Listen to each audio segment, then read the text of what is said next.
প্রধান উপদেষ্টা ডক্টর ইউনূসের জাতিসংঘের ৭৮তম সাধারণ অধিবেশনে যোগ দিতে বর্তমান নিউ ইয়র্কে অবস্থান করছেন। এই অধিবেশনের ফাঁকে ১০ সেপ্টেম্বর ২০২৪ তারিখে ভারতীয় প্রধানমন্ত্রী নরেন্দ্র মোদীর সঙ্গে একটি সাইডলাইনে বৈঠক অনুষ্ঠিত হবে। বৈঠকটি দুই দেশের মধ্যে সম্পর্ক আরও জোরদার করার একটি বড় সুযোগ হিসাবে দেখা হচ্ছে।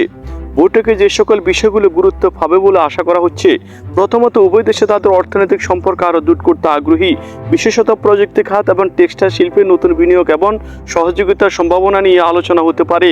এছাড়াও বাণিজ্য ঘাটতি কমানোর উপায় নিয়েও দুই নেতা পরামর্শ করবেন। দ্বিতীয়ত আঞ্চলিক নিরাপত্তা এবং সন্ত্রাসবাদ মোকাবেলায় সহযোগিতা নিয়ে আলোচনা হবে। দুই দেশের প্রতিরক্ষা ক্ষেত্রে সামরিক সরঞ্জাম এবং প্রযুক্তি বিনিময়ের মাধ্যমে নিজেদের সম্পর্ক আরও দৃঢ় করতে পারে।